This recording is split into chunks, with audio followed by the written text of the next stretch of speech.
I'm so tired of people saying that it's just a movie, it's just a comic book, it's just a TV show. Whatever. No, it's not. Stories are the building blocks of our culture, of ourselves, even of our own psychology. We are a product of the stories we tell ourselves about our own past and the experiences on a daily basis, but also the stories that we choose to spend time with. What types of values or feelings or whatever are they promoting? What types that we like to spend our time around? They're going to shape us. They're going to shape our personality and character, and they're going to shape our perception of the world and the acts and behaviors that we put out into the world. And people don't understand that. They go, it's just a movie. It's just this. I can like and promote whatever I want. Well, of course you can, but you should pay attention to the responsibility that you have. Consume stories responsibly. As a member of society, as a human being, responsibility to yourself. Consider the consequences. You need some balance. You need some certain criteria that is going to make sure you're promoting the right kind of works, or at least have thought through the type of work that this or that story is going to do in our culture, and then make your own decision whether or not that's something you want to support. Consume stories responsibly. Consider the consequences. Consume stories responsibly.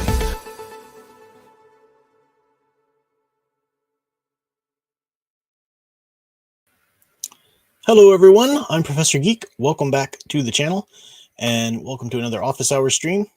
As always, hope you guys had a great week.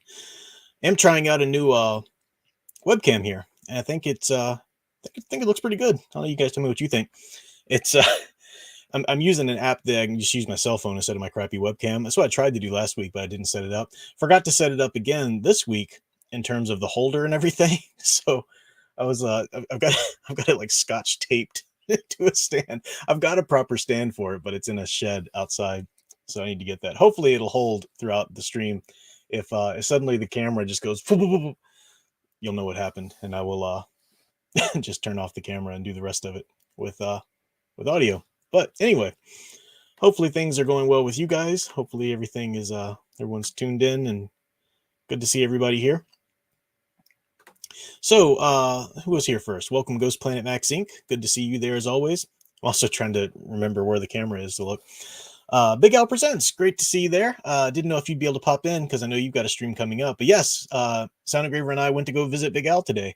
So it was awesome. Got a good picture with his Santa hat on and everything. And it was great to hang out with him for a while. Always good to see my dear buddy Big Al. And gave him his present. I'll let him say what that is if he wants to reveal it.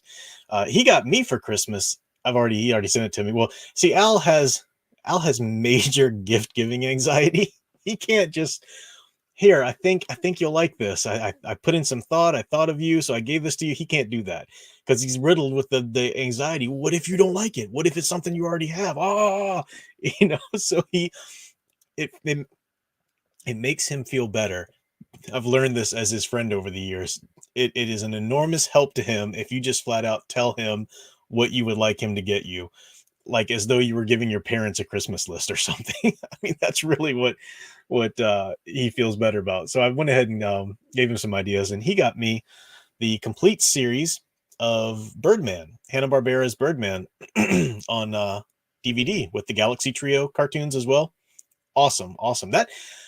That almost completes my collection of the Hanna-Barbera superhero stuff because I've got Johnny Quest, and Al's given me most of these, Space Ghost, Birdman now, Herculoids. He gave me Thundar the Barbarian too, which isn't Hanna-Barbera, but still, around that time. I think I do still need Mitor and the Fantastics. Is that what they were called? Or maybe they're coupled with a different DVD cartoon. I need to figure that out, but that's awesome. I'm looking forward to watching that. So great to see Al. He got a present for Sound Engraver too, but Sound Engraver can't know what it is yet because it kind of is interlinked to the present that I'm getting Sound Engraver, which she can't know about either until Christmas Day. So, or Christmas Eve anyway. So we'll let you guys know about that as it comes.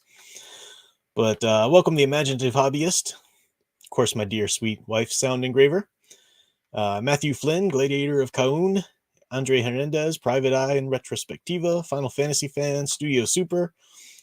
Spidey Rules. Great to see everyone here. Leia Plus Size, good to see you. Luis Sanchez. People chatting back and forth. Mark Baker. Great to see everyone. Man, it has been busy. I don't know how long I'll stream tonight. I always say that. Definitely never go over an hour. But last few days have been crazy busy, even though I'm actually on a proper break, which I'm excited about. That's the whole point of this stream. I was going to talk about some of the things I'm excited to get into now while I'm on break.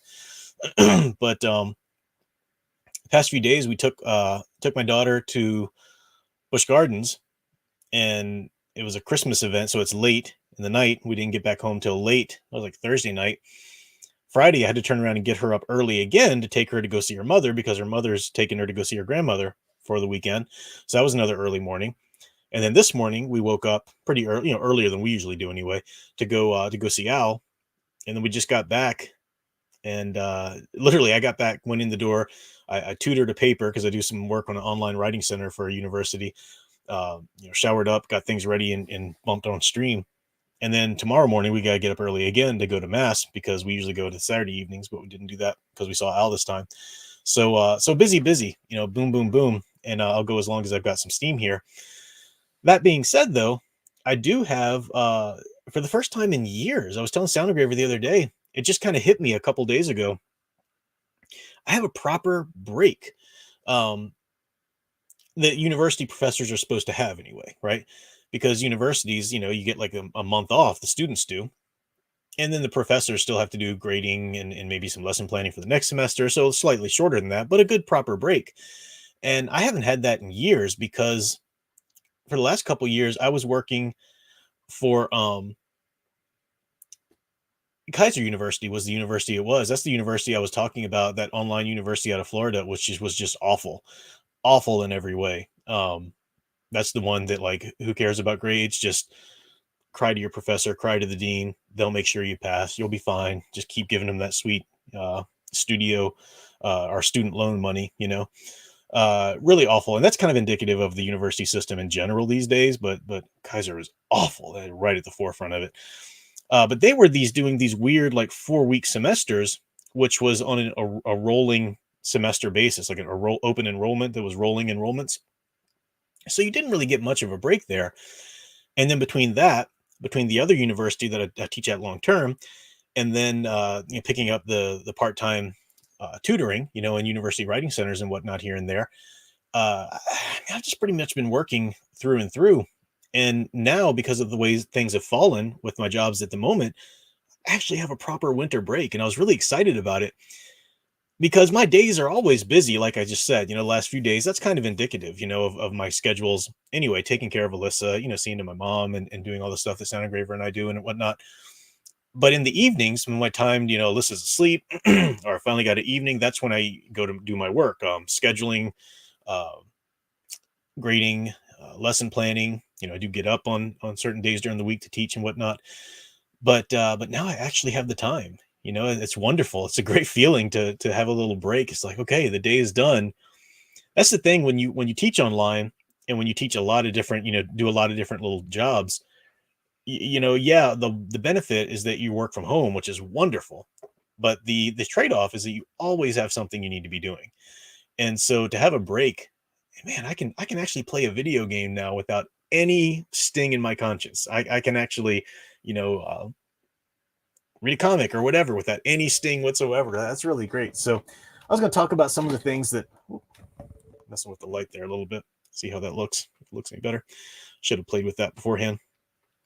But I was going to talk about some of the things I'm getting into, some of the things I'm spending time on this break, and hear what you guys are doing and whatnot, and just see how things are going.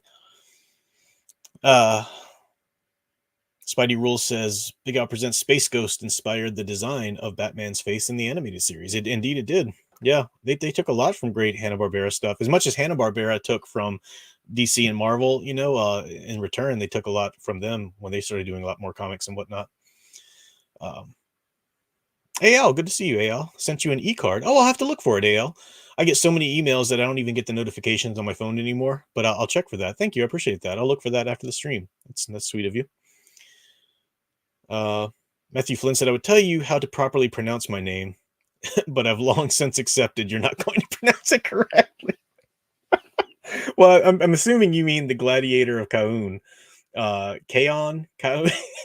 Probably not. I know Matthew Flynn I've got down. I know you're not Matthew Flynn. Or Matthew Flynn. I know Matthew Flynn's right? Gladiator. Okay, is that a Warcade thing or something? I don't know.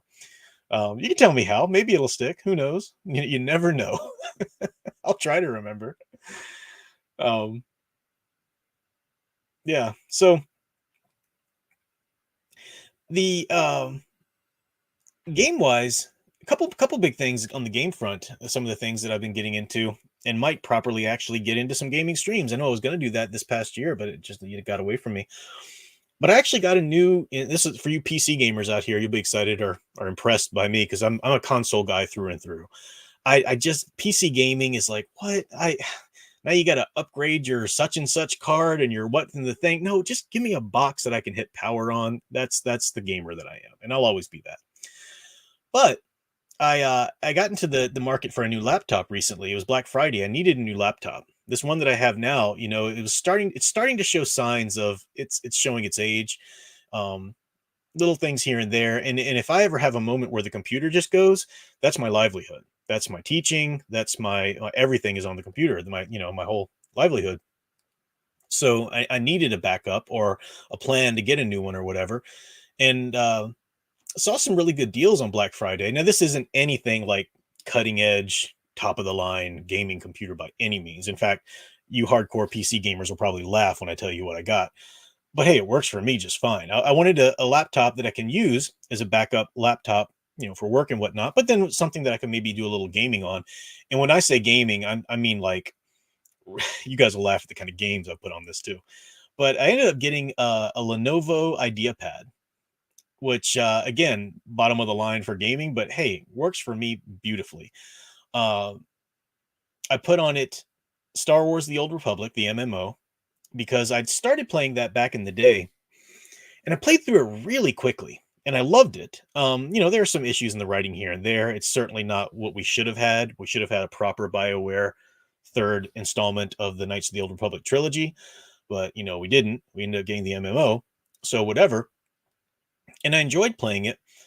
And I played through it kind of quickly to where I got through almost all of the even expansion packs. I haven't played the one they put out recently, a couple, last year or so. But I was almost close to that point.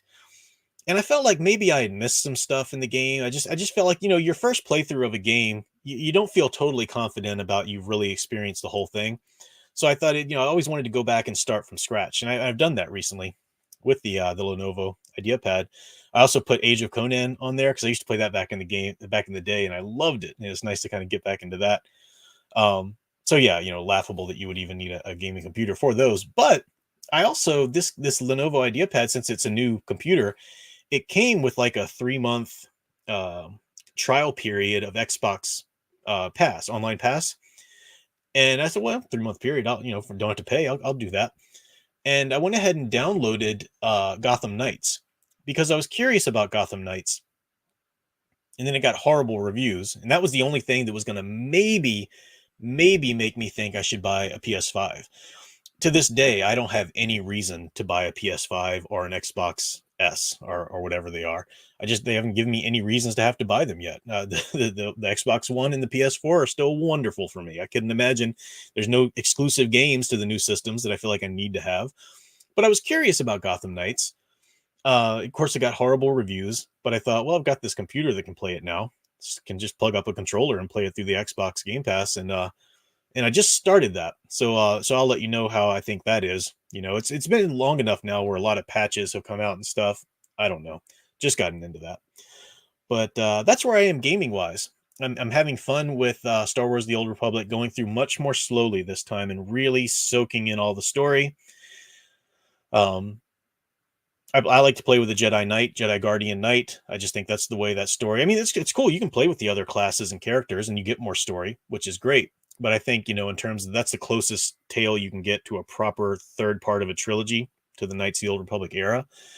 And so Jedi Guardian. So I just Kara Carson has just been made my Padawan. I've just been given the ship. I think I'm like on Nar Shaddaa right now or something. So I've played through the Tython opening and stuff, and it's fun to be back there. But yeah, that's where the gaming thing is right now. And it's a lot of fun just to have the time to sink into it again. Sound Engraver now, when we have gaming nights together, she's watching me play through the Guardians of the Galaxy game that was released in 2022. Because that knocked my socks off the first time. Well, I'm 80 years old. That knocked my socks off. That's really old. I don't know where that came from. That game really blew my mind. How's that? I like that, and she's enjoying the story too, though. So if we're playing that when we play together.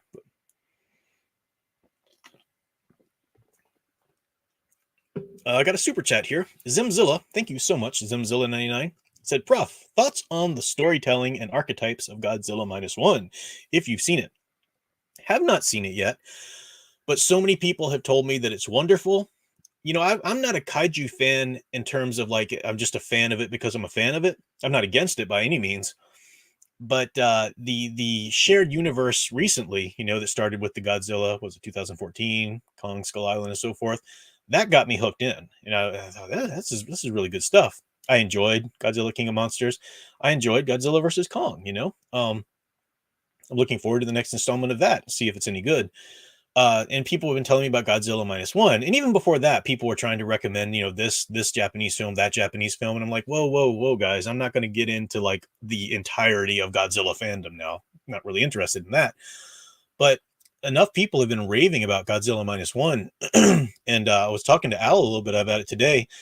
And Al, it's so hard to get him to talk to you about something and not have him utterly spoil something, so he's, pretty much know the entire setup and story of Godzilla -1 now, thanks to a 2-minute conversation with Al. He can't not spoil stuff for you.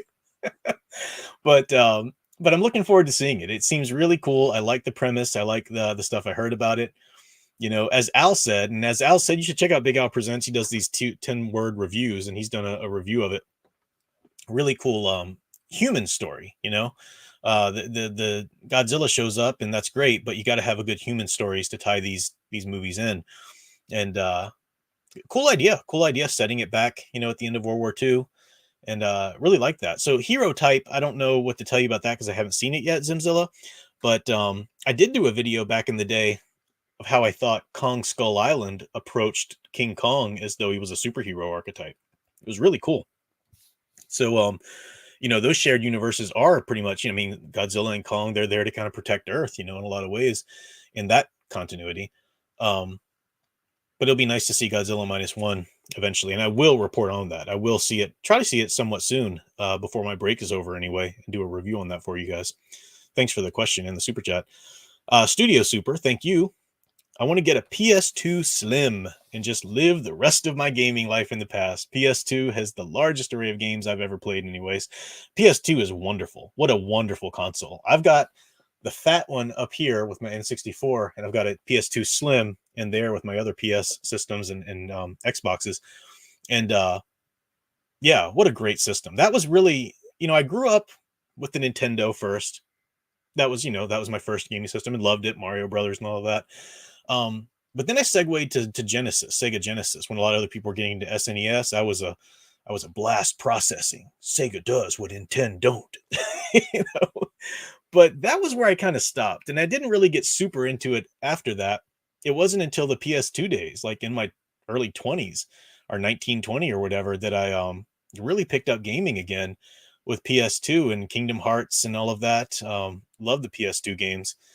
And so, yeah, that's got a special place in my heart as well. And I love I love the things that they can do with graphics now. I love the things that they can do with gameplay now.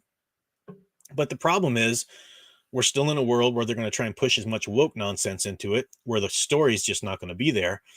And if you do find little, great, I love little nuggets that do pop through, like the Guardians of the Galaxy game. What a wonderful game, So I do keep an eye out for things like that slip through.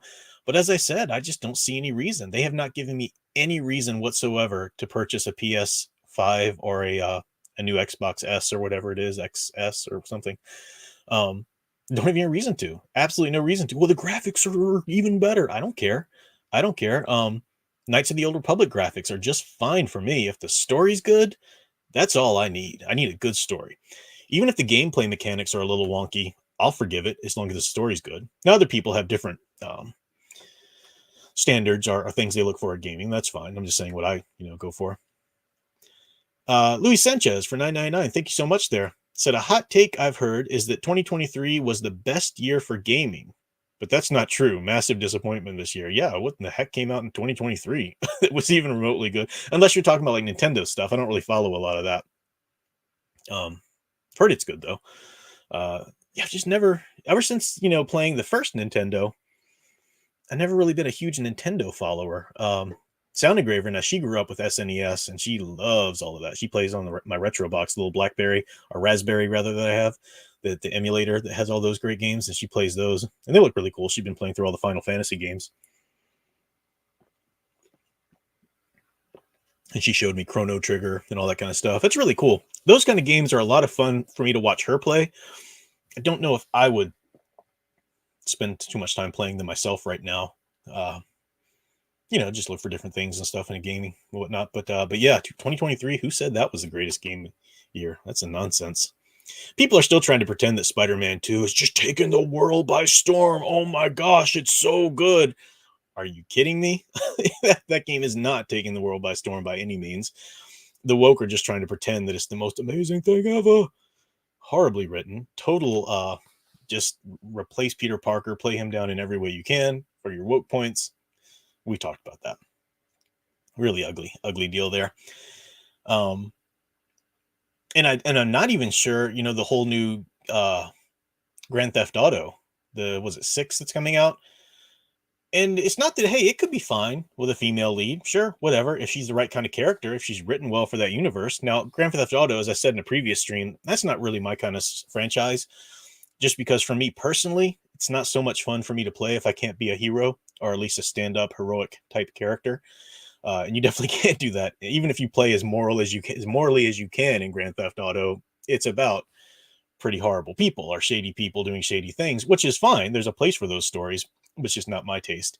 So I'm not like a major aficionado on the franchise, but I've seen enough things in the previews of GTA 6 that it could go either way. And we've heard enough rumblings about the company, how they've got, a lot of woke ideologues coming in to replace the old guard in Rockstar Games who are moving out and whatnot. So I don't know. We'll see. Jackhammer City said, what up, Professor? I would really like to see you do a book study on the novel version of Revenge of the Sith next year, as I heard great things about it. Yeah, really great things of that novelization. And I'm glad that you brought that up.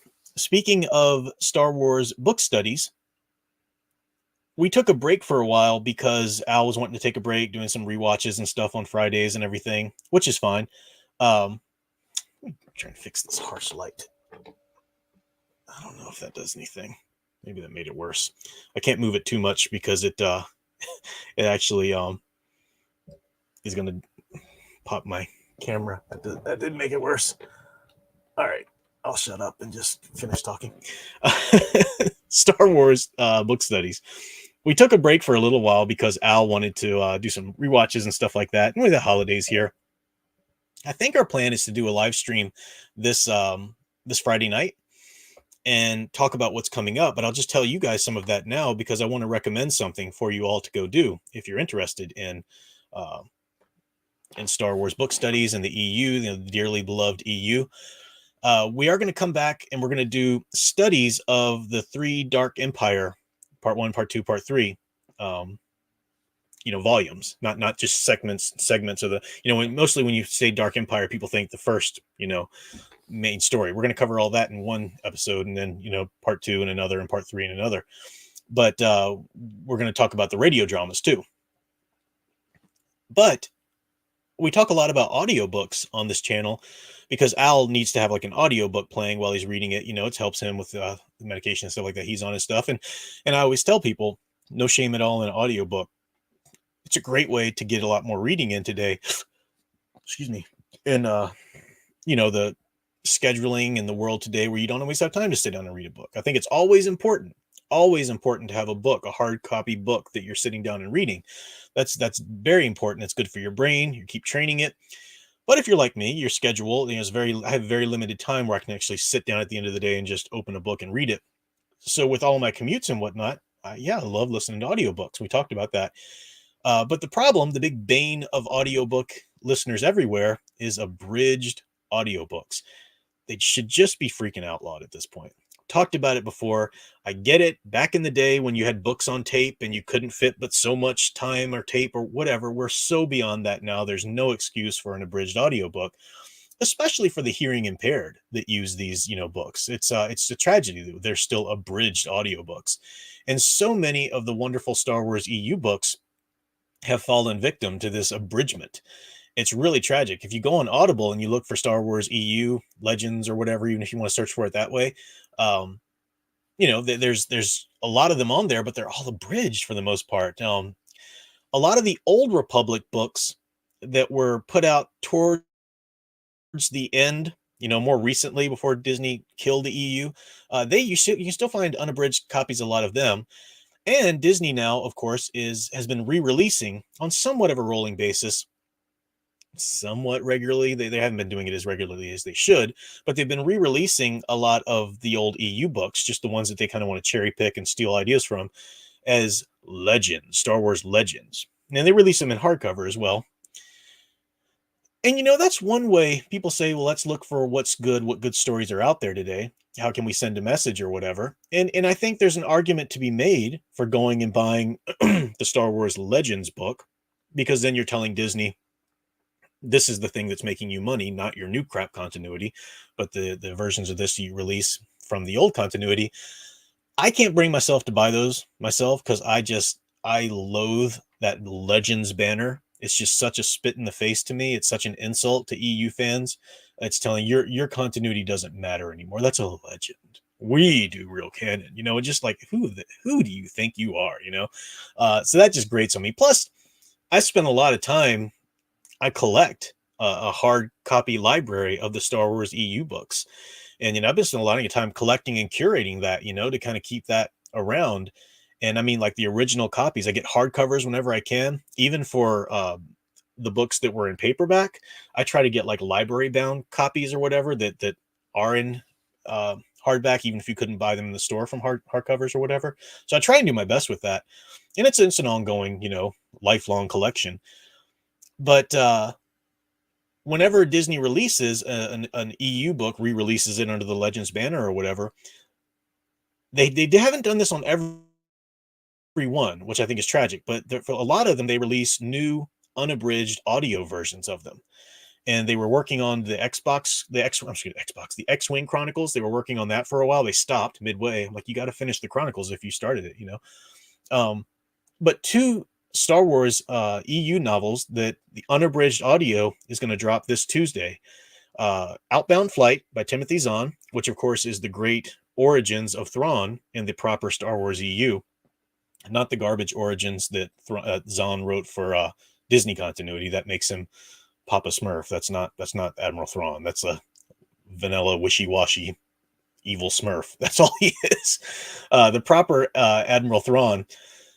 This was his first time introduced, like chronologically, his first time coming into the Star Wars EU and into that area of space in that galaxy, and that's in Outbound Flight. Really great book.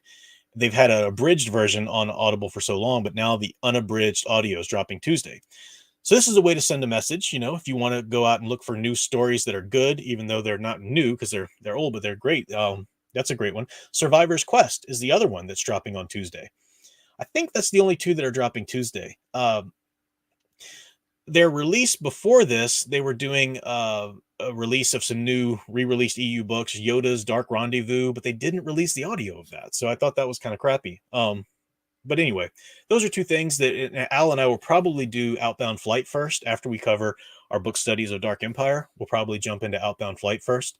So just giving you a heads up of what's coming up with that and giving you a recommendation. Go check that out. Go check out Outbound Flight and Survivor's Quest. Those are two things you can spend your money on now and get some wonderful, solid stories. Even if you read them back in the day, the audio productions are wonderful. If you're going to do an Audible book, if you're like me and have commutes or whatever, or if you just want to listen to it for the first time, that's a way to do it. So that's my recommendation there. Got another studio super chat here from Studio Super. Thank you so much, Studio Super. You said, when I had a PS2, I largely played movie tie-in games like Ratatouille, Polar Express. Though Spider-Man 2 was good. Same with Superman Returns and TMNT and Lego Indiana Jones. Got me, not the films. Yeah, those movie tie-in games, sometimes they're really great. At first, when I would see movie tie-in games, I thought, well, that's kind of stupid. I've already seen the movie. Because, I play games for the story, not necessarily the gameplay. So why do I need to play I've already seen the movie. I know the story. But if you've got a good movie tie-in, it's kind of like a good novelization of a movie. It's so much more to the story. You get so many more elements. And like Superman Returns, you said, that's the best. I haven't played every single Superman game ever. I hear there's one that was based on the Superman the Animated Series, not the N64 one that was, famously awful. But I think there was another one that was supposed to be maybe not so bad. I don't know. But the Superman Returns, that video game, it was Xbox 360 and PS2. I think it was PS2 or was it PS3? Anyway, the Superman Returns game, wonderful. Written by Marv Wolfman. Marv Wolfman wrote the novelization of the movie. He took the script and wrote the novelization.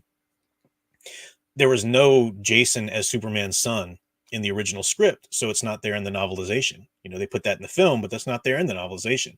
And Marv Wolfman wrote the video game, and he brought in all of these classic Superman villains into that universe. You start off playing fighting Mongol.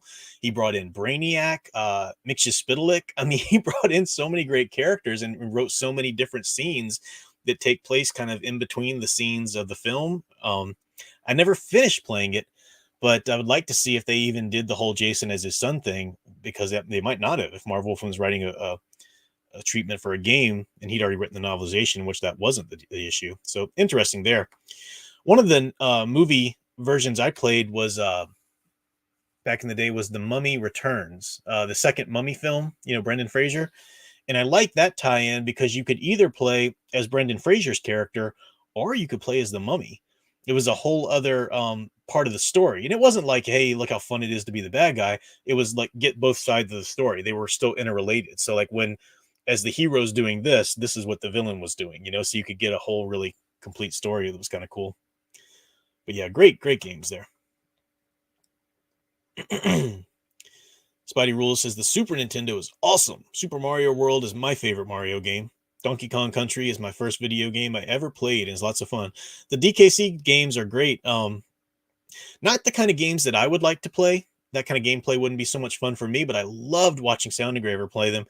If nothing else, just for the music. The music was so good. And I just love watching her get excited about the games that she plays and enjoys too. You know, it's a kind of contagious, you know. But yeah, that's good stuff.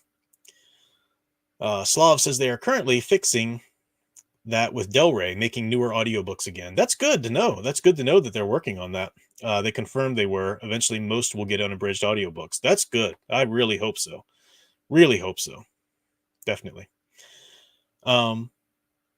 Spidey Rules says, not to be hyperbolic, but calling the original EU Legends. Oh, I lost the... where'd you go, Spidey Rules? Right, calling the original EU Legends is pretty Orwellian. It really is. You know, there's this debate that goes around, was the EU canon or not? And you'll hear people say, the EU was never canon, guys. It was never canon. George Lucas made it clear it was never canon. Look, for all intents and purposes, it was canon. Look, George, I'm so glad that you gave us Star Wars. That's great. That's awesome. I'll forever be grateful to you for giving us Star Wars. But you tapped in to such a seminal mythology. The culture was just thirsting after it. They needed it. We were craving more stories. And you decided, yeah, I'm bored of that. I'm going to go do other movies. Not do other movies. Whatever. No more Star Wars. You know, you decided that for like a freaking decade. So, you know, thankfully, you greenlit people writing their own stories in the universe, which is why the EU came about. And if you look back on it historically, it is astounding. It is really historical how these separate authors, these separate companies, all work together, you know, under the LucasArts guidance, you know, to a certain degree, whatever Lucas would sign off on. But, you know, but he had people working continuity, you know, the people doing the role-playing games, they got in on the game and really helped with continuity. You had all of these disparate people and companies telling these stories, and they tried their best to make it one solid continuity. And even if some of the stories are a little less best, a little better, you know, lag in quality, whatever, they all did their best to capture the true spirit of Star Wars, and they all did their best to really work into a continuity. Then when Lucas pops up and decides, I'm going to do prequels now, and, you know, they railroad a lot of the continuity that the EU had already brought up, you know, to a certain degree, but the EU absorbed that and fixed it and molded around it, you know, as best they could. When the Clone Wars series came out, that ran over a bunch of EU continuity again, but the EU tried to kind of form around that a little bit as best it could too. I mean, it really is. I don't know of any other popular media franchise like that where the same can be said for that. That's kind of an important, you know, historical thing. Not a lot of people talk about that, but I don't see that happening ever, you know? And it was because all of the people involved, the writers, the companies, really, truly cared about Star Wars. They loved it. And they on some level knew that it was such an important mythology, you know, and it's just amazing. And for Disney to come along and go, meh, we're doing our own thing now, scrap that. Yeah, they did. They killed a canon, and it's horrible. It's I'll never forgive them for that. It's pretty awful. So I agree. Got me on a tangent there. Andre Hernandez says, don't you think it's important to read Hand of Thrawn duology before Outbound Flight? Hand of Thrawn is important too. I mean, Outbound Flight comes before it. We will get to the Hand of Thrawn, and now the unabridged audios are available on that, so Al can read that along with me. But yeah, we will get to Hand of Thrawn too. Part of me kind of wants to do like Jedi Academy. We're going to do Dark Empire, so do some of the stuff in between the Thrawn trilogy and Hand of Thrawn, you know? I don't know.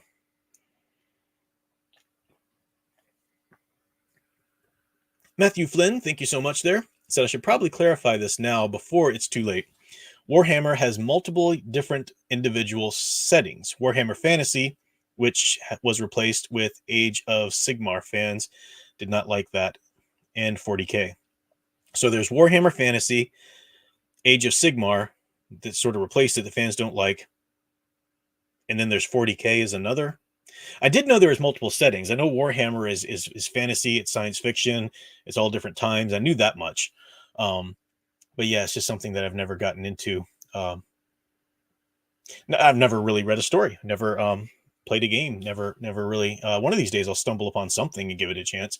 But I do know enough about it to know that it's such a big franchise that even if I don't like the first thing I experience, game, movie, book, whatever, um, that I'll give another one a chance at some point. It's not really big high on my priority list. Like, make sure I give this a chance soon, but it is something I'm kind of curious about, and we'll check out at some point. Thanks for the clarification there. Yeah, Sonninger said Darth Plagueis is Star Wars. Yeah, she freaking loved Darth Plagueis. She read that along with us when we did the book study, and that's almost her favorite Star Wars novel. It's good. Synth Cell of the Synthetic Man said, I'm glad you love my long comment on aspirational versus cathartic motivational heroes. Like I said, Soups and Bats are better than Spidey and Iron Man. Also, Merry Christmas. Thank you, Synth Cell. Appreciate that. And yeah, they're better aspirational heroes. I definitely think. I think Spidey and Iron Man serve a very important purpose as cathartic motivational heroes, but we need to give more props in our culture overall to those aspirational heroes. Absolutely. Yeah. Appreciate your support there. Studio Super for $4.99. Appreciate that. Says Spider-Man PS2, the game, from what I heard, with the mechanics they used, took inspiration from GTA. So in a sense, you're playing a superhero GTA. Wouldn't surprise me. It it is getting kind of to the point where a lot of the modern games are starting to look alike in terms of, when the technology was more limited, you had games had very different feels. The fighting mechanics you had to relearn for each game, or learn a new, way to do this, learn a new way that, you dealt with the world you were in. Now they are kind of all becoming, the Batman Arkham games, those, especially the first three that came out before Arkham Knight, story-wise, they were so good. And Arkham Knight blew everybody away with the gameplay, even though the story, really kind of suffered. But that set such a standard that so many people tried to copy that. And now I'm seeing people try and copy the GTA, that it does seem like a lot of the new games are just, there's a cookie cutter aspect to it. I don't think you're seeing as much variety in the feels of the universe or the gameplay. Maybe, I don't know. I don't play a lot of new games, so this is just me speculating. Maybe I don't know what I'm talking about. Just an idea that came to me in the moment. Slav, thank you very much for being a super friend there. Said there have been great movies coming out recently. Some are The Holdovers, The Killer, Priscilla, Leave the World Behind, Godzilla -1, May, December. I haven't seen, I haven't even heard. See, this is how out of touch I am with modern, like, up-to-date media coming out every second. Haven't heard of any of those except for Godzilla -1, which I am going to watch, definitely. I heard that the director of Godzilla -1 was like thanking American fans for being so supportive of it, because apparently it was really quite successful, which is great to hear if it's a good movie. So yeah, I mean, good movies like that slip through. I never saw it, but Maverick apparently was wonderful. That's great. So movies like that do slip through, and yeah, we'll see. What was another movie that, I think it was the Kong, is it Kong X Godzilla, the new one that's coming out with Son of Kong in it and everything? I forget the name of that one. That was a that was an interesting trailer. He might kill me for saying this, but I'm gonna say it anyway. Al freaking loves his kaiju movies, his big monster movies, big mechs, big gorillas, whatever, just loves them so much. And he gets so excited about those. And he sent me the trailer for the new Godzilla King Kong movie when it dropped. And I asked him, I said, "Oh man, are you excited?" And he sent, in reply to that comment, he sent me a GIF of a geyser going off, spouting. I'll let you put that together. I guess you are excited for that, Al. Oh, Big Al. The Imaginative Hobbyist, thank you very much. Said, or is it in the super chat? Just a comment, said, "What is your favorite fan theory?" One of mine is Sir Sean Connery's character in The Rock, 1996, is an older version of his James Bond. That's fascinating. Just asking me on the spot there, what's my favorite fan theory? It's kind of like one of those things. Now I can't think of any of the fan theories. I know that there are fan theories out there. I know I've found a lot of them interesting, and I know I would like, one of the things. Here's a fan theory. I can't say if it's my favorite, but I really like this concept. And I know it's not necessarily, but some people will swear that it is, and they've got all this logic behind it, that Willow and Star Wars take place in the same universe, or the same, if not necessarily the same planets, at least the same, space-time continuum or whatever. That's a fascinating theory, I think. And because because of things, certain things look similar because it's both Lucas doing the writing and the special effects and whatnot. They try and link like certain spells that Willow might do to like something that might be understood as the Force later or whatever. That's kind of a fun, fascinating theory. That's an interesting one. Tom Spiegel, welcome. Tom Spiegel said I requested 3 tickets for Godzilla -1, and the clerk gave me 2 tickets. What the heck? Oh, that's crap. Were they just selling out or something? Maybe they just limited so many tickets to a person. I don't know. Andre Hernandez, thank you for the $5. Says it's a myth that Lucas didn't care for the EU. Lucas didn't want many stories set in the Clone Wars era, and didn't want people to confuse 2 Anakins. Yeah, and that's why we didn't. Even though when the Clone Wars came out, we did have some fudging that went around in some of the pre-established continuity. It wasn't a lot because the EU did respect that, and they didn't go right about the Clone Wars, in detail or like really play out a lot in that time period or anything. So yeah. Hello. Tom Spiegel, it was a joke. He got 3 tickets, but the clerk only gave him 2 because it's Godzilla -1. Oh, my dear. See, here's Tom Spiegel. My dear sound engraver just explained to me your joke. That's funny. Okay. Here's why I don't get that, because it's related to math. Don't make me do a math problem for a joke. That's not even funny. That's not even what the. I don't want to work math for a humorous punchline. I do get the joke. It's funny now. Thank you, my dear wife, for explaining that to me. If numbers are involved, it needs to be explained to me. If it's a pun on words or wordplay, I usually help Sound Engraver out with it. But if it's numbers, it's going to go right over my head.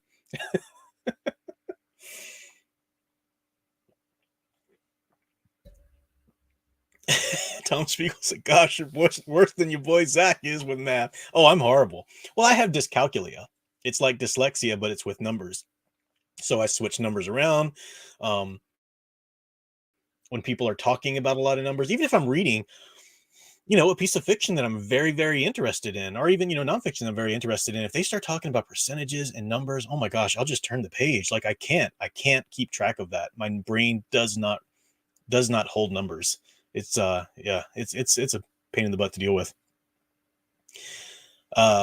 Synthesel said I should watch The Great Boomer Deception by Blackpilled, where it exposed the film Pleasantville as satanic propaganda by baby boomers to demoralize Gen X and Gen Y into evil.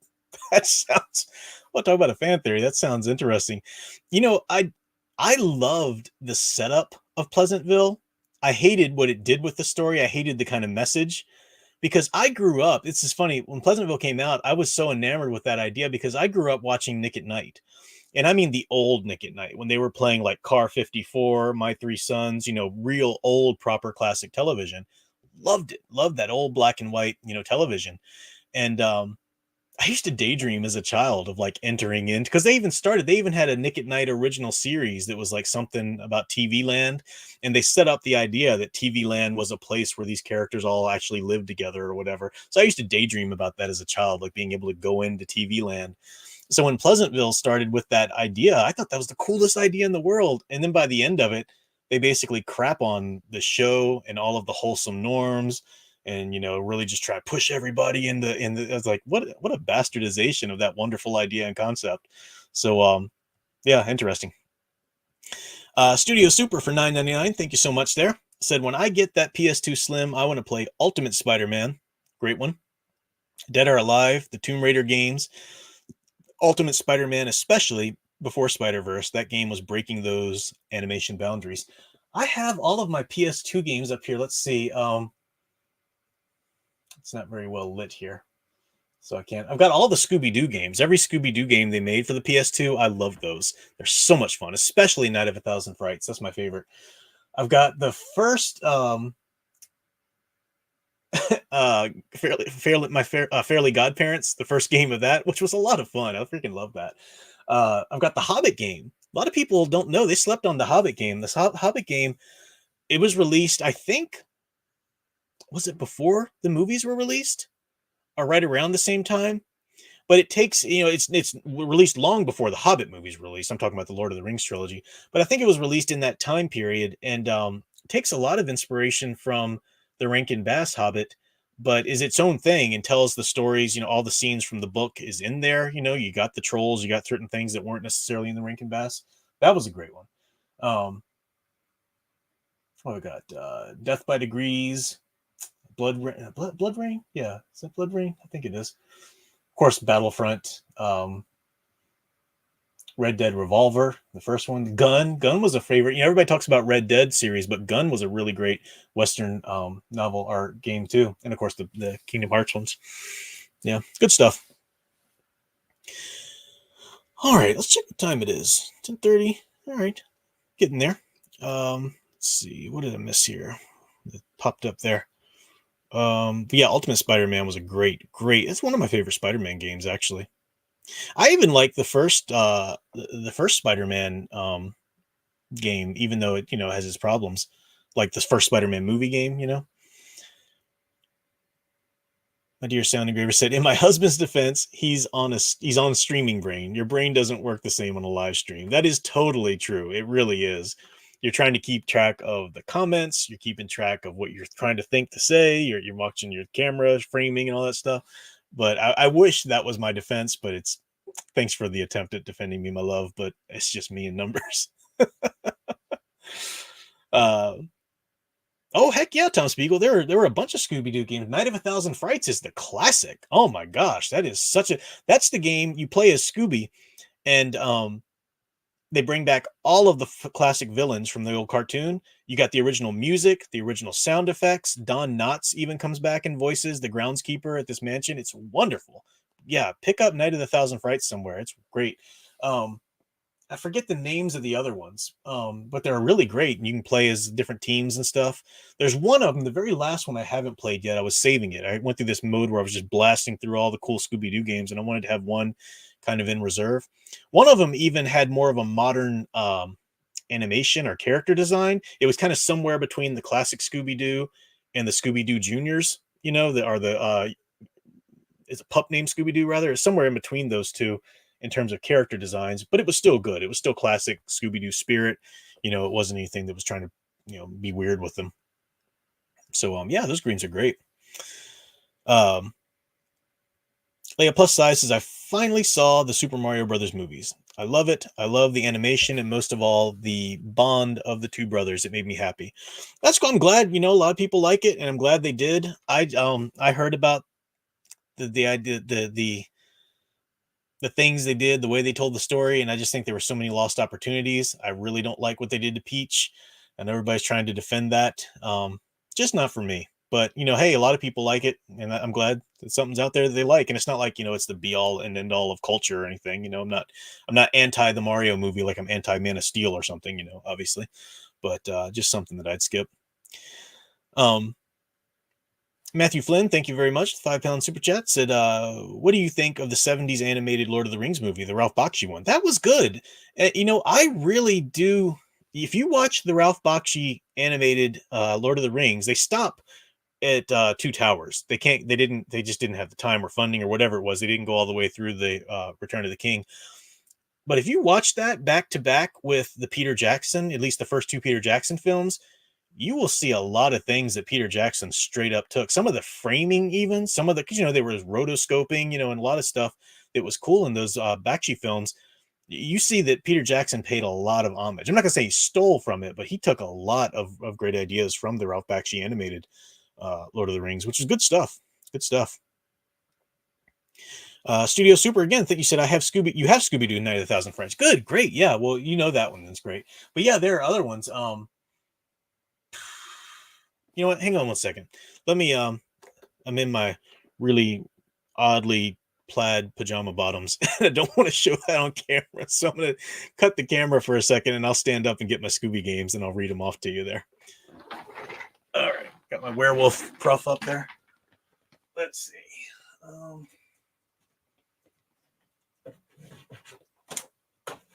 So I have, maybe there are more, but I have 4 altogether, counting Night of the 1,000 Frights. All right. So, yeah, Night of the 1,000 Frights. Great. I told you, said you have that, but just for other people. All the classic monsters. It's a wonderful, wonderful game. Sound Engraver still needs to watch me play that. There's Scooby-Doo Unmasked, which, let's see, is this the one? This might be the one that I haven't played yet. No, I played this one. This one's fun. Yeah, this one's a lot of fun. I think you play as Scooby and Shaggy in this one, if I'm remembering correctly.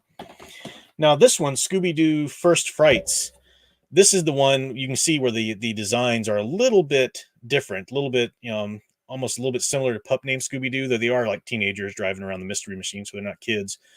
So some people might be put off by that, thinking, especially in today's day and age, oh, what are they doing? But no, it's the same old Scooby crew, same spirit, same characters and everything. So no need to be scared of. And I think this is the one, Scooby-Doo Mystery Mayhem, that I haven't played yet. Which looks pretty cool. So yeah, a lot of Scooby-Doo games for the PS2. PS2 is just such a great system. Wonderful system. Andre Hernandez, thank you for the $10 super chat. Said, isn't it unfair that Filoni doesn't have to do research while the EU writers do because he has his own canon tier? It's worse than EU writers have to follow whatever contradiction Filoni makes. Yeah, I did a video, and I can't remember the YouTuber that I referenced, because this YouTuber made a wonderful video talking about the tiers of the canon and stuff like that, and what the rules were going into Clone Wars, and how Filoni just had carte blanche. And he's somebody who is really just lazy. And it's not just that he didn't have to do research. I don't think he would ever write if he had to do research or stay within lines. He just refuses to. I shouldn't have to follow any rules. Well, stop writing a wonderful, beloved franchise then that is defined in so many people's minds. Get out of Star Wars if you just can't be put in a box, Yeah, don't even get me started. That pisses me off so much, stupid Filoni. But yeah, I agree. It is unfair. And especially because, better writers, you're a stronger writer if you can write, say, like, for example, within a page count or within a page limit, or up to a page requirement, or up to a word requirement or word count or whatever. That rules help strengthen you. It's kind of like going to the gym and doing an exercise, doing the proper form, using the machine in the proper way or whatever will strengthen your muscles. It's the same for writing. And it's to the point where it takes a stronger writer to write within a canon, within a pre-established, than it does people who just want to do their own thing. Nothing just annoys me more than people who just want to come inside of a pre-established fandom or franchise and just do their own thing. I can't be put in a box, Get out of here. No one wants you. Oh, makes me so mad.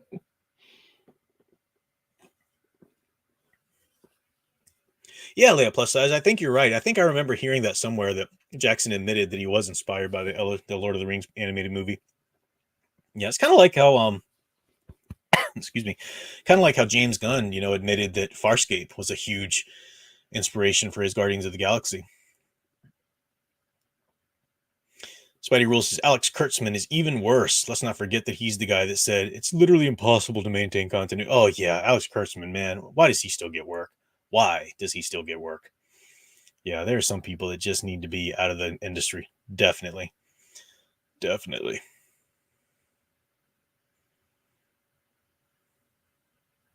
Linger, he said, you don't dare reimagine their sacred cows. Oh yeah, let somebody come in and rewrite Ahsoka.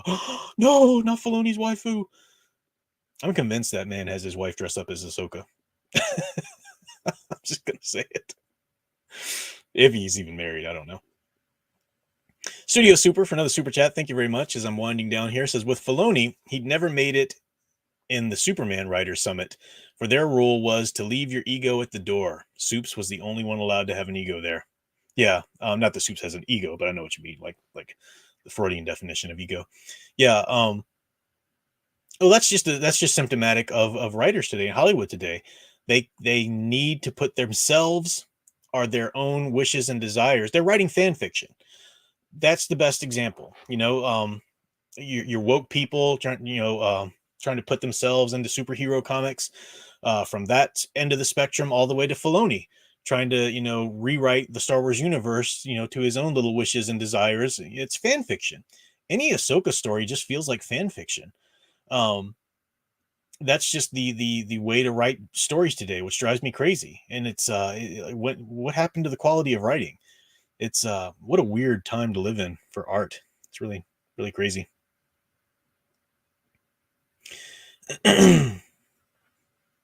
Did I hear about the last comic shop owner that called him out? Called out Filoni?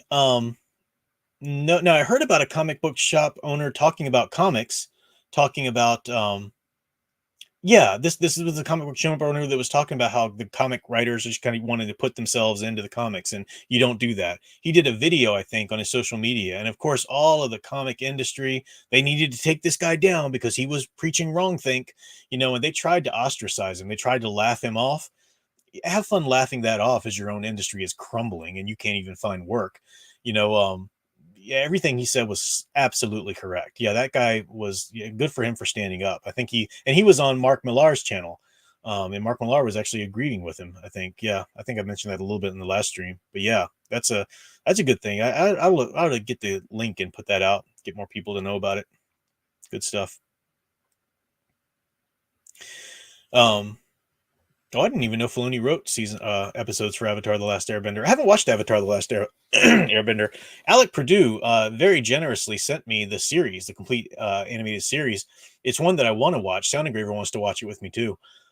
We haven't got around to it yet, but yeah, we're going to get to that. It's something that we'd like to watch one day. Spidey Rules says, why do I have a feeling you have Sound Engraver dressing him as Firestar? How do you know about Fire? I grew up liking Firestar. Yeah.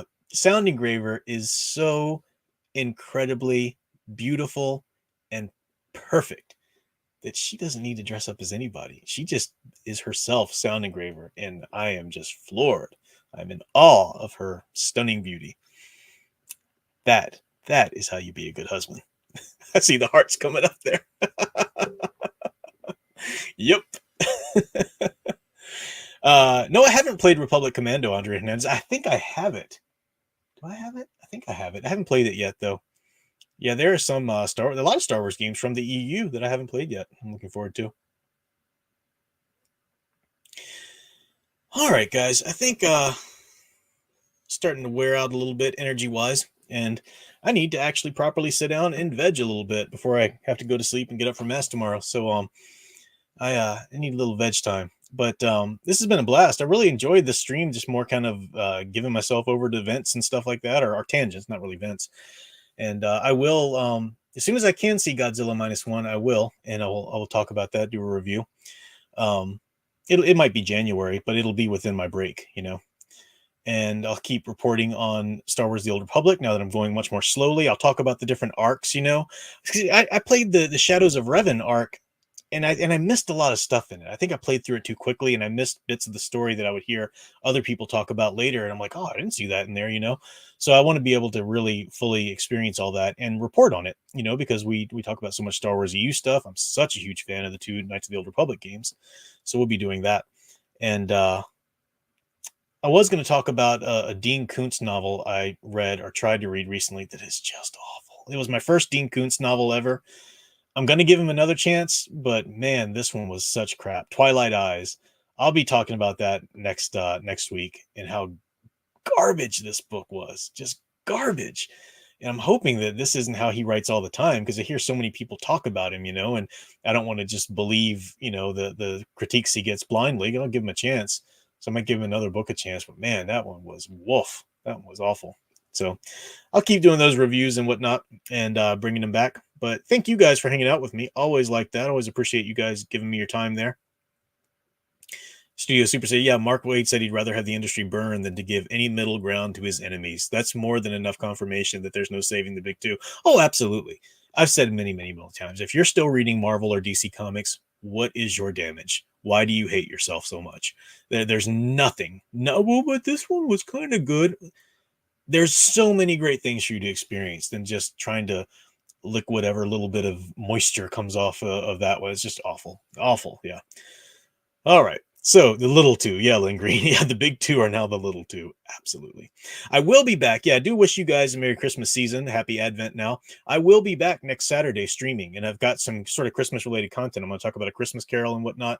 And that's coming next Saturday night, which is the night before Christmas Eve. Now, if you guys can't be here because you got Christmas plans, totally fine, understood. But I will be back with some Christmas-related content before then. But I do hope you guys are enjoying the season, enjoying the last week of Advent coming up here, and having a Merry Christmas season to come. So appreciate that, guys. Thank you for hanging out. And until next time, keep enjoying and digging deeper into the true blue stories you love. Thanks for watching.